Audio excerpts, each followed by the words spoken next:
জমিনের উপরে যখন বান্দা আমার হাবিবের ইত্তেবা করবে, জমিনের উপরে যখন আমার হাবিবের নকল করে দুনিয়াদারি করবে, ইত্তেবা মানে নবী পাক ইসলামের সুন্নাহগুলো আদর্শগুলো নিজেদের জীবনে প্রতিফলিত করা। এ নওজওয়ানেরা, যুবকেরা, আল্লাহ পাক জানিয়ে দিলেন বান্দা পৃথিবীর জমিনে যখন আমার হাবিবের ইত্তেবা করে সংসার করবি, বিবি ছেলেপুলা পৃথিবীর জমিনে ব্যবসা বাণিজ্য করবে, চাষাবাদ করবি, আমি আল্লাহ তাআলা সমস্ত জীবনের কর্মযজ্ঞটা ইবাদত হিসাবে কবুল করব। জোরে বলুন সুবহানাল্লাহ, আরো কি জোরে বলুন সুবহানাল্লাহ। রাসূলুল্লাহ বললেন ঘরে উন্নতি না হবার কারণ তিনটি, তার ভিতরে প্রথম কারণ হলো জানালা দরওয়াজায় যদি পর্দা না লাগানো থাকে, মোটা কাপড়ের পর্দা যদি না লাগানো থাকে, বেনামাজির নজর যদি ঘরের ভিতরে প্রবেশ করে, ওই ঘরের বরকত উঠে যায়। কথা বুঝতে পারেননি? এই আবার বোঝাবো। ঘরের দরওয়াজায় মোটা কাপড়ের পর্দা যদি না থাকে, জানালায় যদি পর্দা না থাকে, রাসূলুল্লাহ বললেন বেনামাজির নজর এত খারাপ, জঘন্য, বেনামাজির নজর যদি ঘরের দিকে একবার পড়ে ঘরের ভিতরে, ওই ঘরের বরকত উঠে যায়।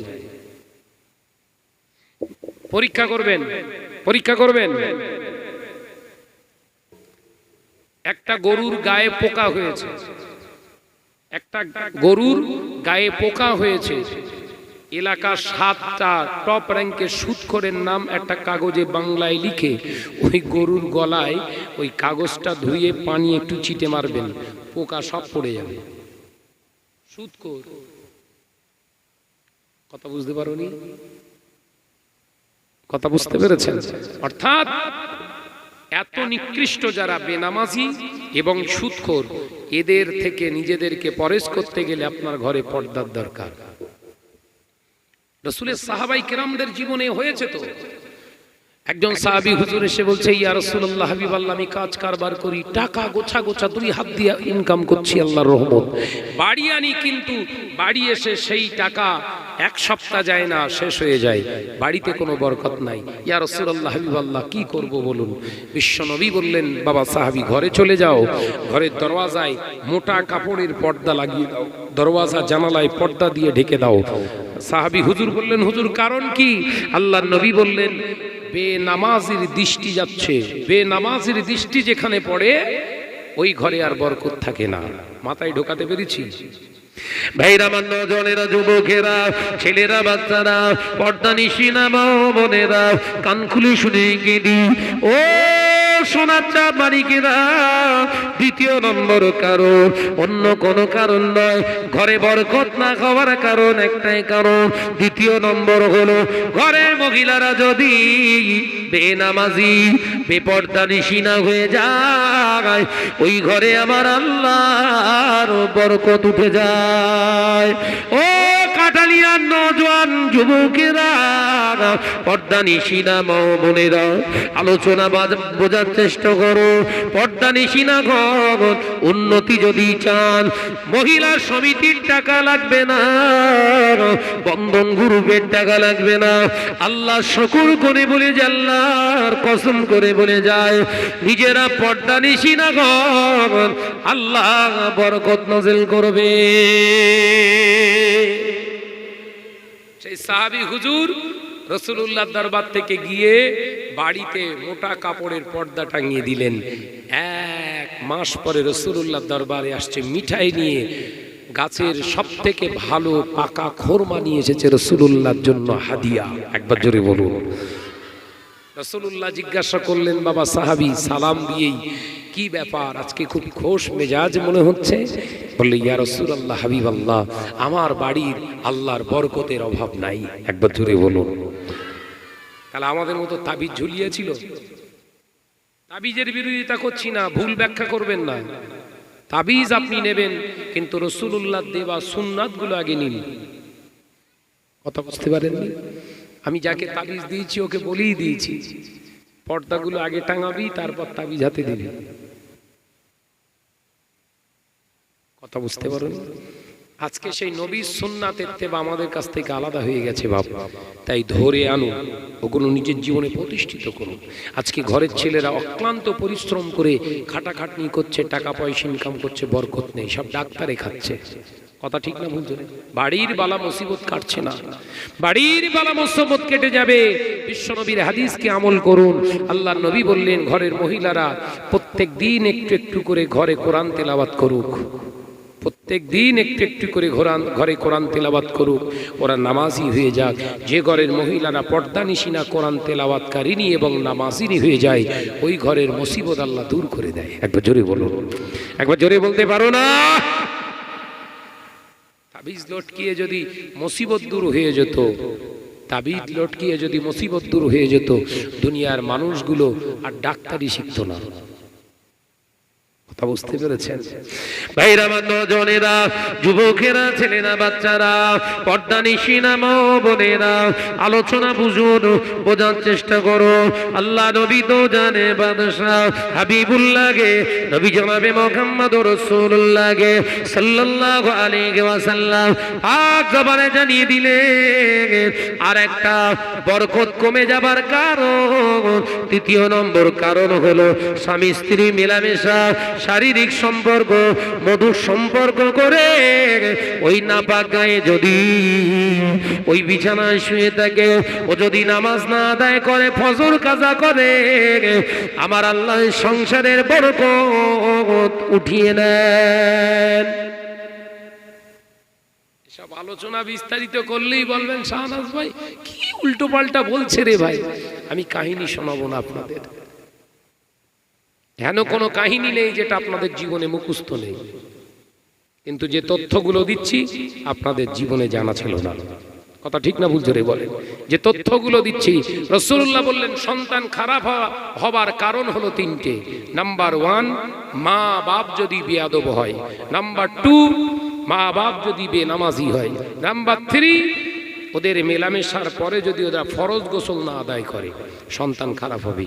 গোটা সমাজের মানুষ যদি খারাপও হয়, আপনি পরীক্ষা করুন আপনার জীবন, আপনার পার্থিব জিন্দেগি, আপনার দুনিয়ার জিন্দেগি সুন্দর করুন, ইত্তেবায়ে সুন্নাতে নববীর উপরে করুন। আপনার সন্তান হয় সমাজের আলেম হবে, নইলে আল্লাহর কোরআনের ফাঁকি হাফেজ হয়ে যাবে। একবার জোরে বলুন।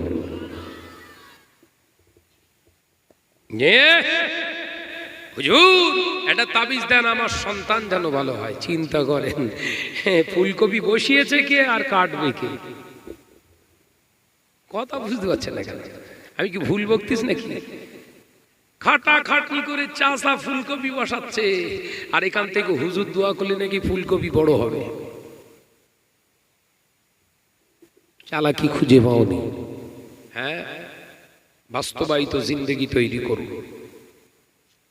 রাসূলুল্লাহ পাক জবানে জানিয়ে দিলেন স্বামী স্ত্রীর মেলামেশা করাটাও হলো ইবাদত। ও সাহাবীরা, আমি রাসূলুল্লাহ জানিয়ে দিলাম স্বামী স্ত্রী মহাব্বতের সঙ্গে যদি হালালিয়াতের উপরে যদি একবার মেলামেশা করে, আর ওই মেলামেশা করার পরে যদি ফজরের আযান হওয়ার আগে গোসলটা করে নেয় স্বামী স্ত্রী, ফজরের নামাজটা আদায় করে, আল্লাহ খুশি হয়ে একবারের মেলামেশার ওসিলায় ওই স্বামী স্ত্রীর নামায় আমলে জিহাদের ময়দানে 20টা কাফের মারলে যে সব লিখে দিত, সেই সব ওই স্বামী স্ত্রীর নামায় আমলে লিখে দেয়। একবার জোরে বলো, আর একটু জোরে। কিন্তু স্বামী স্ত্রী মেলামেশা করার পরেও গুনাহ, হারাম হচ্ছে। দেখেন রাসূলুল্লাহ জানিয়ে দিয়ে গেলেন, ও বাবা সাহাবীরা, স্বামী স্ত্রী মেলামেশা মধুর মিলন করার পরে যদি ওই নাপাক অবস্থায় অবস্থান করে, ওই অবস্থায় যদি শুয়ে থাকে, বিছান সজ্জায় যদি শুয়ে থাকে, বিছানায় শুয়ে থাকে, ফজরের আযান হয়ে গেল, ও গোসল বানানো না, স্বামী স্ত্রী দুজন নাপাক গায়ে শুয়ে থাকলো, ওই হালাল মেলামেশাটা আর তাদের হালাল থাকলো না। দেখেছে? বলছো হুজুর কলা গাছ লাগিয়েছি, তা সে কাঁদি পড়তে যা সব হলুদ রং হয়ে যাচ্ছে, ওই রং হচ্ছে কেন? আল্লাহ আল্লাহ, হুজুর দোয়া করছি, কলা বাগানে তোমার রহমত নাজিল করো। 3-4টে জলসা দেশে আরো লাল হচ্ছে। সে মুসাবিরুনের আগে কলা পেকে যাচ্ছে, কথা বুঝতে যাচ্ছে না নাকি? গাছ সহ কলা পেকে যাচ্ছে, হলুদ কালার হচ্ছে না, বুঝতে যাচ্ছেন না? ওর মাথায় লেগেছে, হুজুর দোয়া করে ঠিক আছে একবার সোনপুর গিয়ে আশরাফুল ভাইয়ের দোকানে যায়, কীটনাশক ওষুধের কথা বলি। আশরাফুল ভাই, ওই আমার কলার কাঁদি পড়ার আগে সব কলা গাছ পেকে যাচ্ছে, এরকম হলুদ হয়ে যাচ্ছে কেন? বলছে সর্বনাশ, গাছের গোড়ায় মেজরো লেগেছে রে। ওষুধের দোকানদার বলছে এই গাছের গোড়ায় মেজরো পোকা লেগেছে। বলছে হ্যাঁ, সে কি? বলে খুঁড়িয়ে যা, খুঁড়িয়ে যা। এ খুঁড়িয়ে দেখে বাবা সব কলা গাছ থেও আসছে, সে ও যে মাঝখানের যে থোড় যেটা বলে একদম নিচে থেকে কুড়ে কুড়ে খেতে খেতে ও মরে যাচ্ছে, ওই জন্য পেকে যাচ্ছে। কথা বুঝাচ্ছে না? ও কলা হবে, কলা হবে। আমার আলোচনা বুঝতে পারছেন কি বলছি? হুজুর সন্তান খারাপ হয়ে যাচ্ছে, হুজুর তাবিজ দেন। হুজুর কি তাবিজ দেবে? ফরজ গোসল করেছিস? ফরজ গোসল করেছিস? হুজুর আমার ছেলেটা একদম কথা শুনতে চায় না, এত দুরন্ত হয়েছে, আমরা ওরম ছিলাম না। ভাই ঠিক বলেছে, কথা বলে না কেন? এ সব বলেছে যে হুজুর কাছে ভালো, সে ও ঠিক বলেছ, ও কত বাগান ঠেলেছে তার ঠিক নেই, কথা বলছেন না কেন? আল্লাহর ওলি হযরতে গাউসুল আযম পিরানে পীর মাওলানা সুবানি কুতুবে সামদানি বাবা মহিনুদ্দিন আব্দুল কাদের জিলানী রাহমাতুল্লাহ আলাইহির কথা মনে পড়ে গেল। এ না জানেরা, হযরতে আব্দুল কাদের জিলানী রাহমাতুল্লাহ আলাইহি আম্মা জান হযরতে বাবিস্তা হুজুরকে বললেন, ও আব্দুল কাদের 6 বছর বয়স হয়ে গেছে বাবা, যাও যাও মাদ্রাসায় যাও, যাও যাও মক্তবে যাও, ইলম সঞ্চয় করো, কোরআন হাদিস শেখো, যে শিক্ষার বিনিময়ে আল্লাহ আল্লাহ রাসূলকে পাওয়া যায়। হযরতে আব্দুল কাদের জিলানী রাহমাতুল্লাহ আলাইহির একটা কাপড়ের সঙ্গে জড়িয়ে দিয়ে একটা কিতাব বগলের নিচে দিয়ে কাঁধের সঙ্গে বেঁধে দিলেন, যাও বাবা আব্দুল কাদের, ওই যে বা আপনার গ্রামে মাদ্রাসা আছে মুক্তবা আছে, ওখানে যাও। হযরতে আব্দুল কাদের জিলানী রাহমাতুল্লাহ আলাইহি হুজুর আমার রাস্তা দিয়ে হেঁটে হেঁটে যাচ্ছে, এমন সময় হুজুরের চোখে পড়লো একটা পাঁচিলের ভিতরে লাগানো পেয়ারা গাছ, পেয়ারা গাছের একটা ডালে পাকা পেয়ারা ঝুলছে। হুজুর থাকতে পারে না, 6 বছর থেকে 7 বছরের বেটা হযরতে আব্দুল কাদের জিলানী রাহমাতুল্লাহ আলাইহি ওই পাকা পেয়ারাটা খাবে বলে আস্তে আস্তে গুটি পায়ে উঠলেন। হুজুর আমার পেয়ারাটাকে ধরলেন, কি মনে হয়ে গেল পেয়ারাটা টেনে ছিলেন না, গাছের পেয়ারা গাছে রেখে সিধা ঘরে চলে এলেন, মাদ্রাসায় গেলেন না। হযরতে উম্মুল খায়র ফাতেমা আম্মা জানকে সালাম দাও। হযরতে আব্দুল কাদের জিলানী রাহমাতুল্লাহ আলাইহি আম্মা জানকে সালাম দিলে, আসসালামু আলাইকুম। ও আমার মা জননী, মা কি ব্যাপার বা? আব্দুল কাদের সালামের জবাব দিয়ে বলল, কি ব্যাপার তুমি মাদ্রাসায় যাওনি? না আম্মা জান আমি যাইনি। কেন মাদ্রাসায় যাওনি বা?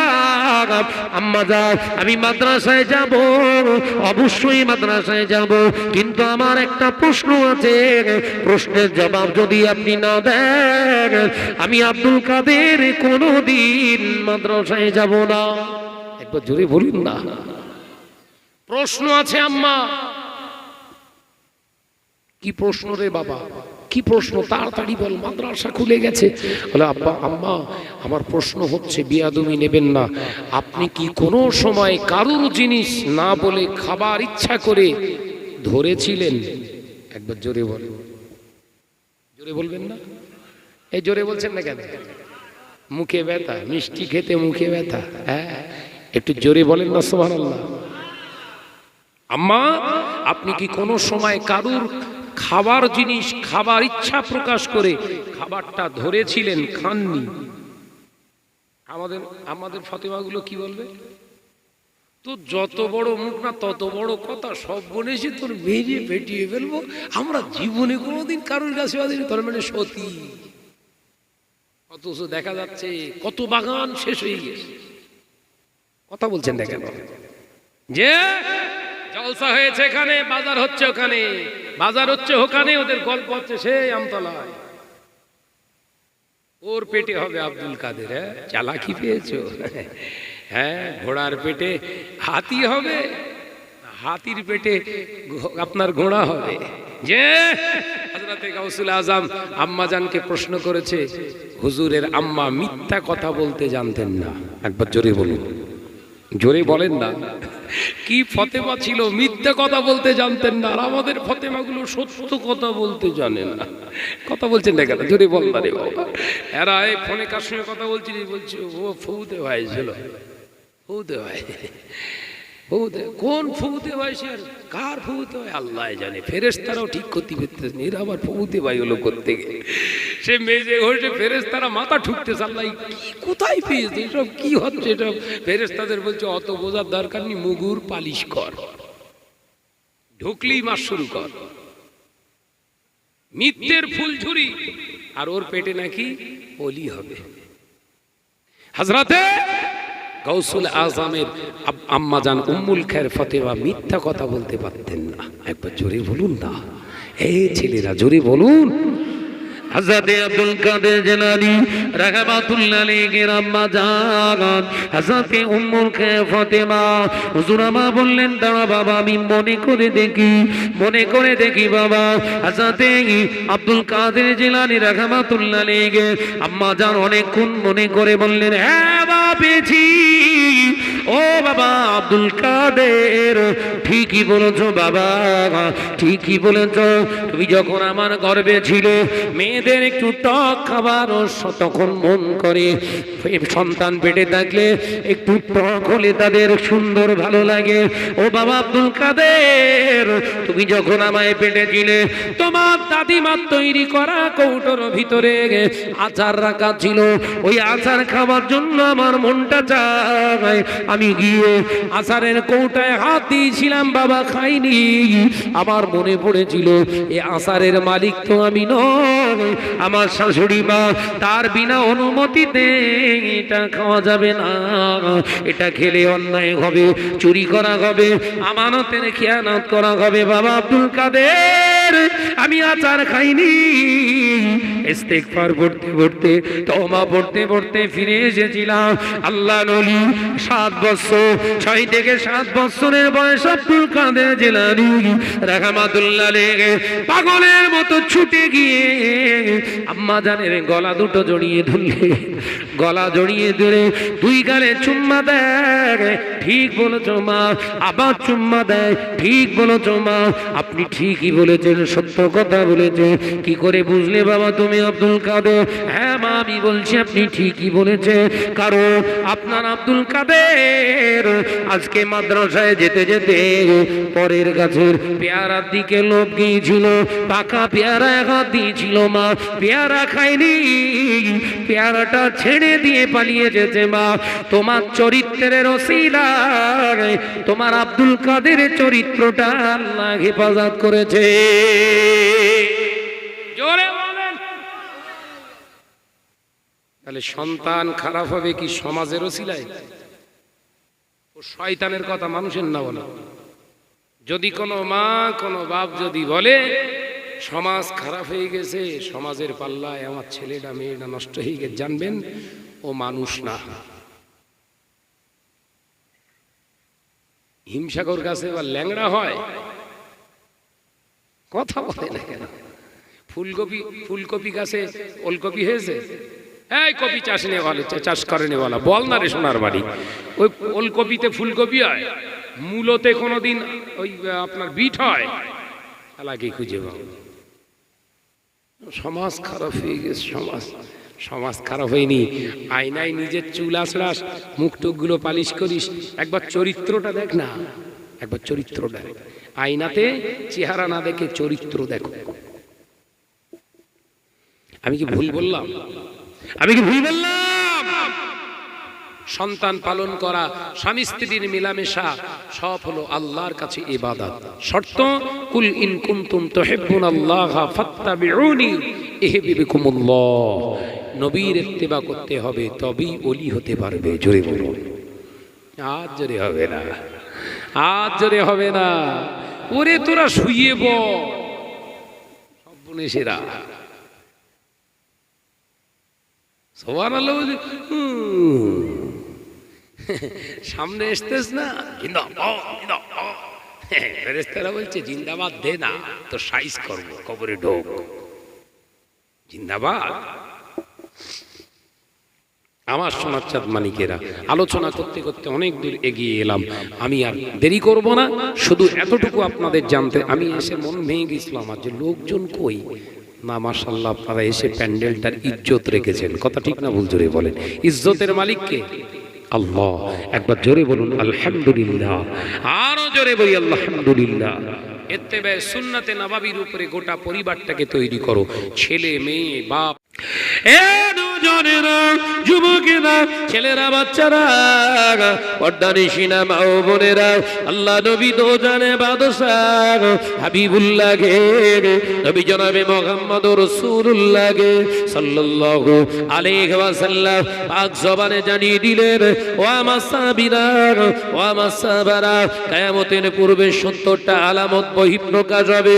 70টা আলামতের একটি আলামত হলো পৃথিবীর জমিনে খুন যখন রাগাজানি, মেরে নেওয়া, কেড়ে নেওয়া শুরু হয়ে যাবে। মানুষের ভিতরে মনুষ্যত্ব থাকবে না। নিজের স্বার্থ সিদ্ধির জন্য নিজের পৃথিবীর জমিনে আপন রক্তের ভাইকেও মার্ডার করতে, তারা কতল করতে দ্বিধাবোধ করবে না। ও বাবা সাহাবীরা, আমি রাসূলুল্লাহ জানিয়ে দিলাম, এমন একটা সময় আসবে কিয়ামতের আলামত 70টার ভিতরে একটি, একজন মুসলমান আর একজন মুসলমানকে দেখে ঘৃণা করবে, একজন মুসলমান আর একজন মুসলমানকে বিশ্বাস করবে না। আমি রাসূলুল্লাহ জানিয়ে দিলাম, ওই সময় আলেমে আলেমে দ্বন্দ্ব দেখা দেবে। একজন আলেম আর একজন আলেমকে গালি দেবে, একজন শায়েখ আর একজন শায়েখকে গালি দেবে, একজন মাওলানা আর একজন মাওলানাকে গালি দেবে, একজন মাশায়েখ আর একজন মাশায়েখকে গালি দেবে। হিংসা বিদ্বেষের বীজ বপন হবে। গোটা পৃথিবীতে শান্তি বলতে আর কিছুই থাকবে না। আলামতটা শুরু হয়েছে না হয়নি? জোরে বলে। হুজুর হুজুর কি দেখতে পারে না? কথা বলছেন না কেন? এই ওই হুজুর আসছে, যাব না। আরে ভাই, ওর ঘরে যাচ্ছিস তুই? ওয়াজ করবি তো নবিয়ানা মেম্বারে। কথা বলছেন না কেন? এই মেম্বারটা কার? নবিয়ানা মেম্বার তো। তবলিগ হোক, বেরেলি হোক, খানকাপাটি হোক, যাই হোক, ও আল্লাহকে এক মানে, রসুলকে এক মানে। হ্যাঁ মানে, লিয়াই দাওয়াত লিয়াই, এক জায়গায় হবে ওয়াজ। আকাই জুজি মাসলা কিছু পার্থক্য থাকতে পারে, জুজি মাসলা কিছু মাসলা মাসাইলে পার্থক্য থাকতে পারে। হয়তো কিয়াম ভালোবাসে না, তার ব্যক্তিগত ব্যাপার। আমার দাদা হুজুর ভালোবাসতো মানে এই নয় দাদা হুজুর পীর কেবলা ওয়াজিব করে গেছে, নাউজুবিল্লাহ। দাদা হুজুর পীর কেবলার আকীদা তো এটা নয়, কিয়াম করতেই হবে বলে গেছে। আমি মুস্তাহাসান মনে করি, মুজাদ্দিদে জামান বলছে, আমি মুস্তাহাসান মনে করি কিয়াম করতেই হবে, আমি বাধ্যবাধকতা করি না। ওসিয়তনামা খুলে দেখো। কিয়াম আমি আবু বকর রাসূলুল্লাহকে মহব্বত করে ভালোবেসে একটু করি। যারা তোমরা আমার ভালোবাসার মানুষ হবে তোমরাও করবে। তবে বাবা, যে উঠে দাঁড়িয়ে কিয়াম করতে চায় না, ওরা হাতটা ধরে জোর করে তুলো না। কি নবীর আদর্শ, কি রাসূলের আদর্শ, কি আবু বকরের আদর্শ, একবার জোরে বলবেন না? আর আমরা বলো বলো বলো, কিয়াম করলে বেদাত, কিয়াম না করলে কাফের। বোম্বার মারি শুরু হয়ে গেছে। কথা বলছেন না কেন? কথা বলছেন না কেন? আরে এগুলো পরে হবে, এগুলো আলোচনা পরে হবে, টেবিলে বৈঠকে হবে। আগে চল তো দেখি একবার মসজিদটা সার্চ করে দেখি, মসজিদটা মসজিদ আছে না কেলাম। কিয়াম করা না করা এটা পরে হবে না আলোচনা। চল না ফতোয়া পরে দেবো নাকি, চল যেখানে জুম্মার নামাজ পড়লাম আজকে মসজিদটা নিয়ে একটু অ্যানালাইসিস করি, মসজিদ কিভাবে হলো রে। বলে কেন, এলাকার মানুষ চাঁদা দিয়ে করেছে মসজিদ। চাঁদা সবাই দিয়েছে? হ্যাঁ, ঘর পিছু 1,500 টাকা 2,000 টাকা করে চাঁদা ফেলেছি। হ্যাঁ, কার কাছ থেকে নিয়েছিস? পাক্কা লটারি করছে আব্দুর রাজ্জাক। বলে লটারি কাটে কি হবে, মসজিদে টাকা দিয়েছে সব পাবে। কথা বলছেন না কেন? ও তাহলে মসজিদগুলো সর্বনাশ করেছো, ওখানে ঝামেলা নেই। ওই মসজিদ তৈরি করার বেলায় কোনো ঝামেলা নেই, ঝামেলা হচ্ছে কোথায়? তুই কিয়াম করিসনি কেন বল?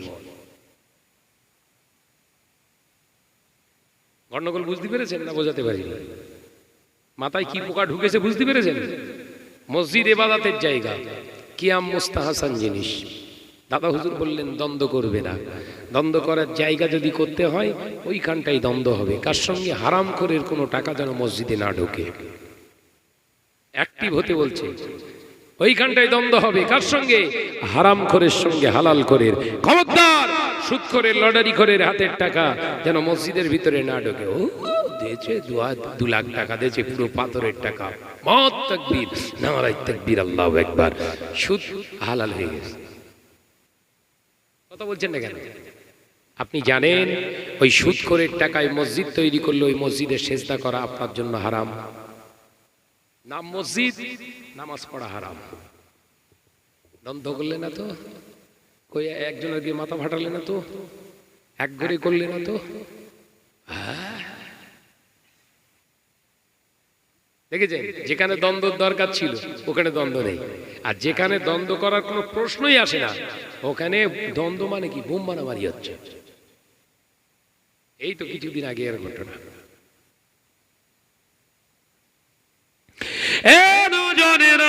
যুবকেরা, ছেলেরা, বাচ্চারা, পর্দানিশী মা ও বোনেরা, আল্লাহ নবী দোজানের বাদশাহ হাবিবুল্লাহকে, নবী জনাবে মুহাম্মদ রাসূলুল্লাহকে সাল্লাল্লাহু আলাইহি ওয়াসাল্লাম পাক জবানে জানিয়ে দিলে কিয়ামতের আলামতের ভিতরে আরেকটি আলামত হলো বাবা সাহাবীরা, মসজিদ ঘন ঘন হবে। আমার উম্মাতিরা ঘন ঘন মসজিদ বানাবে, মসজিদ তৈরি করার প্রতিযোগিতা হবে। আমি রাসূলুল্লাহ জানিয়ে দিলাম হালাল হারাম দেখবে না। হালাল হারাম না দেখার কারণে হারাম হালাল সংমিশ্রণ হয়ে মসজিদগুলো নির্মাণ হবে। ওই মসজিদে নামাজ আদায় করতে যাবে যত মুসল্লি, কোন মুসল্লির ইবাদত কবুল হবে না। কিয়াম অনেক দূরের কথা, তো নামাজ কবুল হচ্ছে না। আজকে জুম্মার নামাজ হয়েছে না হয়নি? আর ওর ভিতরে সুদখোরের মাল পড়েছে, ওর ভিতরে সুদখোরের মাল, সুদের মাল পড়েছে। কথা বুঝতে পারছেন না? তাহলে গিয়ে যে 2 রাকাত 22 রাকাত ঝেড়েছি আমরা, কাজ হবেন তো? কথা বুঝতে পারে না। হ্যাঁ, জম্মের ঠোকা ঠুকলে কপাল কালো করে ঘুরছো। বাবাজি কোন পাথরে ঘষেছো বাপ? কোন পাথরে ঘষেছো? সুদখোরের পাথরে? ও তোর কালো করতে হবে না, ঘেনু বের করে ফেল, মাথার ঘেলু বের কর, তাও কবরে বাস পড়বে। কথা বুঝতে পারছেন না? এ বললি শাহনাজ খারাপ। কথা ঠিক না বুঝছো রে? এই ওয়াজ নসিহত করলেই আগুন হয়ে উঠতেছে।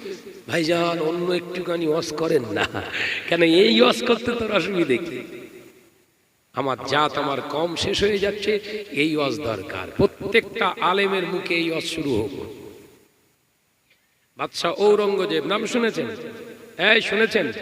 বাদশাহ ঔরঙ্গজেবের আমলে হুজুর নিজে 2700 মসজিদ ভেঙেছিলেন ভারতবর্ষে। কটা মসজিদ? 2700 মসজিদ, 2700টা মসজিদ ভেঙেছিলেন। একটা মন্দিরকে তিনি ভাঙেননি। হুজুরকে প্রশ্ন করেছিলেন, হুজুর আপনি দেখে দেখে মন্দির, আপনার মন্দির টিকিয়ে রেখেছেন, মসজিদগুলো ভাঙছেন, কারণটা কি? বললেন যেগুলো মসজিদ সেগুলো থাকবে, যেগুলো মসজিদ সেগুলো থাকবে, যেগুলো মসজিদ নয় সে মসজিদ যখন নয় ভাঁওতা দেবার কোনো জায়গা নাই, ভাঙো। হুজুর কেবলা প্রত্যেকটা মসজিদে যেয়ে পা রাখতেন, আর তিনি তরিকার মানুষ ছিলেন, তরিকা মস্ক করতেন। ওই মসজিদে পা রেখে একবার চোখ দুটা বন্ধ করে দেখে নিতেন, ভাঙ। তারপর দেখা হয়ে গেছে এ মাল পুরো ঘোগলানো মাল, ভেঙে ফেল। কথা বুঝতে পারছেন না? আচ্ছা আমাদের চোখ আলাদা চোখ।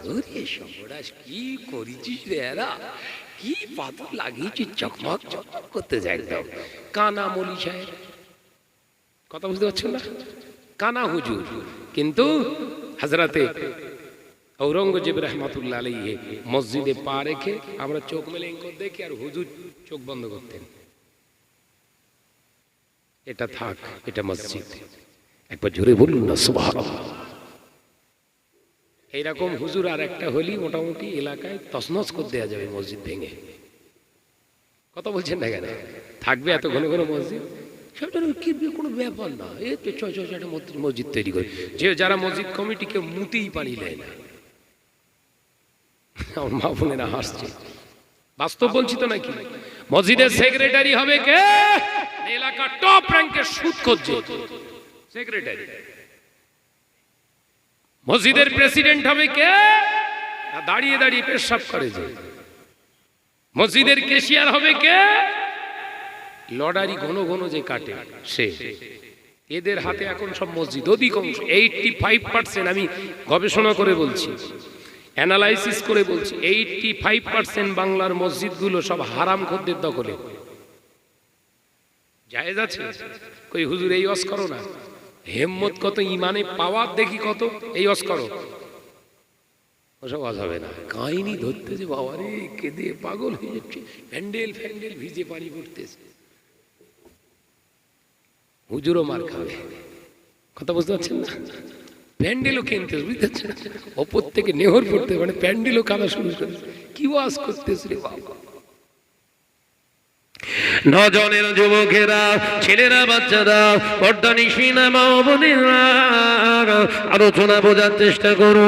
আল্লাহ নবী পাক জবানে জানিয়ে দিয়ে গেলেন, ও বাবা সাহাবীরা, আদ-দুনিয়া ও মাজরাতুল আখিরাহ, এই দুনিয়াটা হলো আখিরাতের সঞ্চয়ের জায়গা।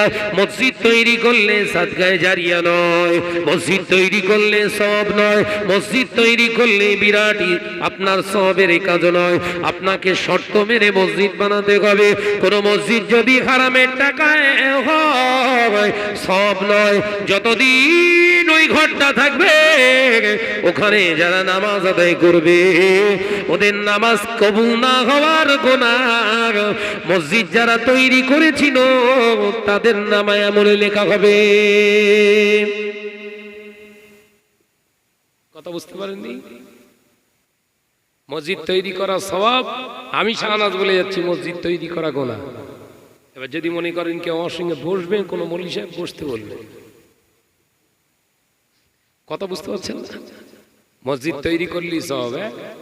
ওই জন্য বললাম, এলাকার টপ র্যাঙ্কের সুদখোর, সে বলছে মসজিদে কালার না হলে ভালো লাগে, রংমান রংমান, টাকা নি ফান্ডে। আরে আমি দোবানি, আমি বলছি যা যা রং লাগবে পুরো সব মিস্ত্রির খরচা থেকে সব আমার। রং একটা মসজিদে 6 রকমের রং। কথা বলছেন না কেন? বাস্তব তো। কে করতে বলেছে রং? মসজিদ একতলা বানাতে হবে, ওটা শরিয়াতের শর্ত নয়। মসজিদ দুতলা বানাতে হবে, ওটা শরিয়াতের শর্ত নয়। মসজিদে মার্বেল লাগাতে হবে, ওটা শরিয়াতের শর্ত নয়। মসজিদে বিরাট মাইকিং করতে হবে, মসজিদের শরিয়াতের শর্ত নয়। পৃথিবীর জমিনে শুনে রেখে দেন, জেনে রেখে দেন, তাল পাতার ঘেরাও যদি মসজিদই হয়, ওই মসজিদটা যদি হালাল জায়গায়, সলিড জায়গায়, ওই মসজিদের ওই শাল পাতাগুলো, ওই আপনার তাল পাতাগুলো যদি আপনার হালাল ভাবে ছেয়ে দেয়া হয়, ওই তাল পাতার ছাওয়া মসজিদে সেজদা করলে আমার আল্লাহ খুশি হয়ে যায়। একবার জোরে বলে, এসি লাগিয়েছো? সত্যি কথা, হাকিকাত বলে যাচ্ছে আজকে, আমি কোনোদিন বলিনি, আজকে বলে যাচ্ছে। আমি মসজিদে নামাজ আদায়, জুম্মা পড়ুন, আমার গ্রামে আমি নামাজ পড়ি, জুম্মাতে ডিব্বায় একটা করে টাকা ফেলা হয়, তো আমি 2 রকম টাকা ফেলি। মসজিদে এসে নামাজ পড়ার জন্য একটা টাকা ভাড়া, কথা বুঝতে পারছেন, আর একটা দান হিসাবে। কারণ বলা যায় না কার জিনিস ওর ভিতরে ঢুকে রয়েছে, বাস পড়ে যাবে না বাজে, বুঝতে পেরেছেন তো? বাঁচার একটা উপায় আমি ভেবে দেখলাম, কথা বুঝতে পারছেন?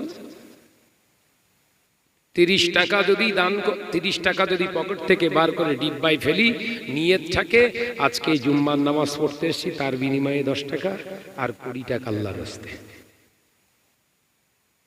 এবার থেকে করুন। খবর খুব খারাপ, একদম ভেবে একদম চিন্তা ভাবনা করে বলে গেলাম, কথা বুঝতে পেরেছেন? কারণ আপনি তো জানেন না কে দিয়েছে না দিয়েছে, কথা ঠিক না বুঝছে রে বলেন? আপনি তো জানেন না কে দিয়েছে, কার মাল, কিসের মাল। সাবধান হন, ইবাদত বাঁচান, ফিতনার জামানা। রাসূলুল্লাহ বললেন হাতে আগুন রাখতে যত না কষ্ট, তার থেকে বেশি ঈমান বাঁচানো কষ্ট হয়ে যাবে। সেই কঠিন পরিস্থিতিতে আছে। আপনি জানেন কিয়ামতের আরেকটা সিম্পটম জাহির হয়েছে, জাজিরাতুল আরব বলে হাদিস পাক একটা আছে। জাজিরাতুল আরব, আরবের শুকনো মরুভূমিতে তৃণলতা জন্মাবে। ওই যে আমরা পাহাড়গুলো দেখে এসেছি, পাহাড়গুলো পাথরের পাহাড়, পাথর, শুকনো পাথর। সেই পাথরে কোনো তৃণলতা জন্মানোর কোনো জায়গা ছিল না। কিন্তু গত 3 দিন আগে আমার কাছে ভিডিও ফুটেজ পাঠিয়েছে, মক্কার জমিনে, মদিনার জমিনে এত পরিমাণে 4 দিন ধরে বৃষ্টি হয়েছে, ওই আরবের পাহাড়গুলোই সব ঘাস জন্মে গেছে।